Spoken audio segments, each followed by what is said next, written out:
Assalamualaikum warahmatullahi wabarakatuh. Perkenalkan, nama saya Nurul Amalia dengan NIM H0412010033 dari kelas Andrologi B.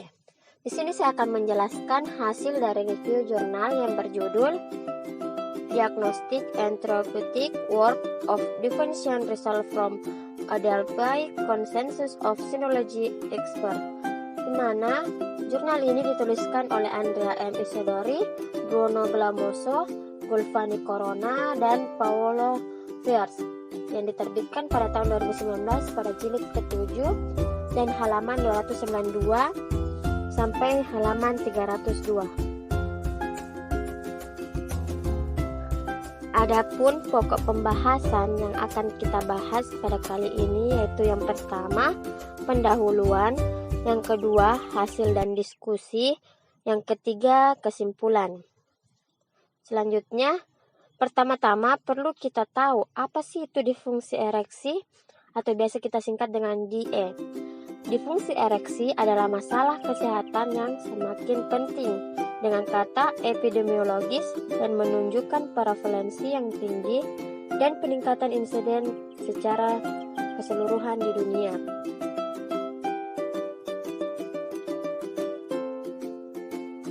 Adapun identifikasi jurnal ini terbagi atas 3 paragraf.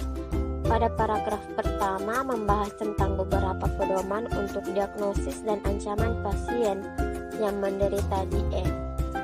Pada paragraf kedua membahas beberapa pendapat para ahli yang sering diperdebatkan, dan pada paragraf ketiga mempresentasikan hasil laporan panel konsekuens Delphi yang disusun untuk menjawab pertanyaan yang relevan secara klinis tanpa menjawab klinis pasien dengan DE. Selanjutnya, faktor yang mempengaruhi DE. Yang pertama yaitu keterbatasan waktu, yang kedua terbatasnya personal, dan yang ketiga yaitu kurangnya sumber daya. Dalam jurnal ini terkait tentang sudut pandang penulis dan diskusi penelitian. Yang pertama yaitu bahan dan metode, yang kedua metode Delphi, yang ketiga hasil penelitian. Bahan dan metode. Pada bagian ini berisi pemilihan topik dan penyusunan kuesioner yang berisi pernyataan dan pertanyaan. Hal ini berfokus pada masalah manajemen diagnostik dan terapeutik dan berbagai jenis pasien UGD dan terapi rehabilitasi setelah operasi. Selanjutnya yang kedua yaitu metode Delphi.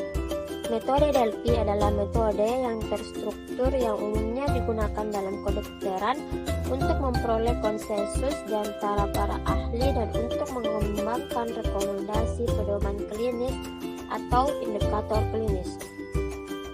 Selanjutnya yaitu hasil survei berbasis web. Seperti disebutkan sebelumnya, 101 ahli terlibat dalam pemungutan suara. Putaran pertama, 15 pernyataan yang menyelidiki manajemen diagnostik dan terapeutik pasien IDE.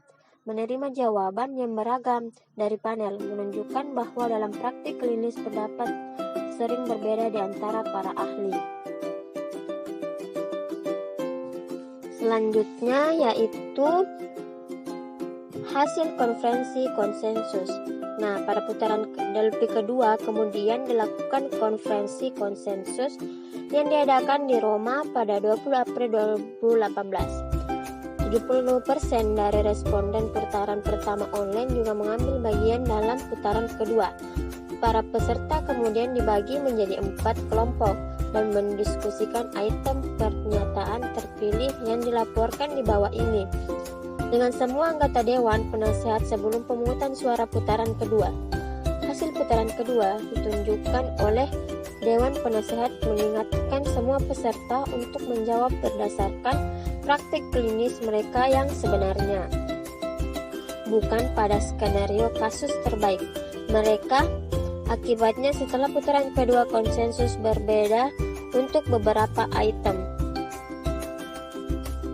Dalam penelitian tentu ada yang dinamakan kekuatan, ada juga yang dinamakan kelemahan. Adapun kekuatan dalam jurnal ini dijelaskan bagaimana metode yang digunakan bekerja secara detail dan hasil penelitian disajikan dalam bentuk tabel yang dapat mempermudah pembaca untuk memahami hasil yang diperoleh dari penelitian yang akan dilakukan. Kelemahannya, untuk setiap pernyataan disertakan kode yang mengacu pada tabel yang telah disajikan. Hal ini dapat mempermudah jurnal, tetapi pembaca harus bolak-balik melihat pernyataan dan data yang tercantum dalam tabel. Selanjutnya yang terakhir yaitu kesimpulan.